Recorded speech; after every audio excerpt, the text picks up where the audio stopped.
لوگوں کے ساتھ کے بغیر اقامت دین ممکن نہیں ہے۔ اگر لوگ ساتھ نہیں دیں گے، لوگ آمادہ اور تیار نہیں ہوں گے تو اقامت دین ممکن نہیں ہے، اللہ کے دین کا نفاذ اور حکومت الہیہ کا قیام ممکن نہیں ہے۔ اس کے لیے دین ہے، امام ہے اور لوگ ہیں، ایک مثلث ہے یہ۔ اگر دین نہ ہو اقامت دین نہیں ہے، امام ہو لیکن امام نہ ہو پھر بھی ممکن نہیں ہے، لوگ نہ ساتھ ہیں پھر بھی ممکن نہیں ہے۔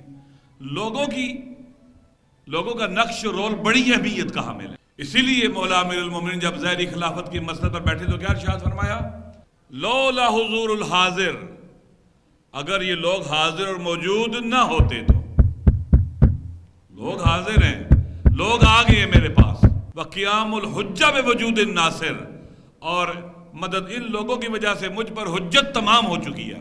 ایک وجہ یہ وَمَا أَخَذَ اللَّهُ عَلَى الْعُلَمَاءِ اللَّهُ يُقَارُّ وَلَا قِزَّةِ ظَالِمُ وَلَا سَغَبِ مظلوم، اور اگر اللہ نے علماء سے یہ عہد نہ لیا ہوتا کہ ظالم کی شکم پوری پر اور مظلوم کی بھوک پر چپ نہیں رہنا، تو میں خلافت کی اونٹنی کی باغ ڈورس کی کوہان پر ڈال دیتا اور بعد والوں کو پہلے والے کے جام سے سیراب کرتا۔ اس میں مہم نکتہ کہ لولا حضور الحاضر و قیام الحجہ بوجود الناصر، لوگ موجود ہیں ساتھ دینے والے، لوگوں کی بہت اہمیت ہے۔ لیکن ہوا یہ آہستہ آہستہ آپ نے دیکھا کہ لوگوں نے ائمہ کا ساتھ نہیں دیا، ائمہ سے عملاً دور ہوتے چلے گئے، تقریباً ایک قسم کی تنہائی کی طرف ائمہ چلے گئے، مشکلات کی طرف چلے گئے، سختیوں میں ائمہ کا ساتھ دینے کے لیے تیار نہیں تھے، سبق پڑھنے کے لیے تیار تھے، درس پڑھنے کے لیے تیار تھے،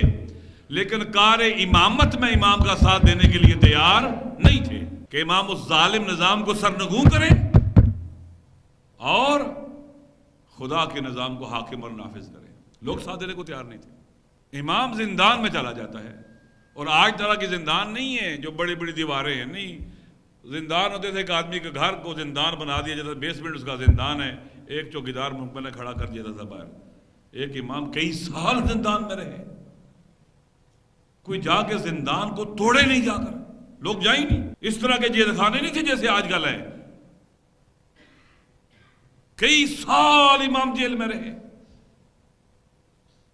کئی سال امام نظر بند رہے، لوگ ڈر گئے تھے، سہمے ہوئے تھے، خوف زدہ تھے، بزدل ہو گئے تھے، منتشر ہو گئے تھے، ٹکڑوں میں بٹے ہوئے تھے، موت سے ڈرنے لگے تھے۔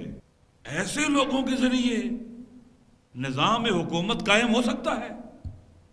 نظام امامت اور ولایت کے ذریعے اللہ کی حکومت نافذ اور قائم ہو سکتی ہے ان بزدلوں کے ذریعے، ان دنیا پرستوں کے ذریعے، ان ڈرے ہوئے اور سہمے ہوئے لوگوں کے ذریعے؟ یہ کلمیہ ہے، ایسے ہوا ہے۔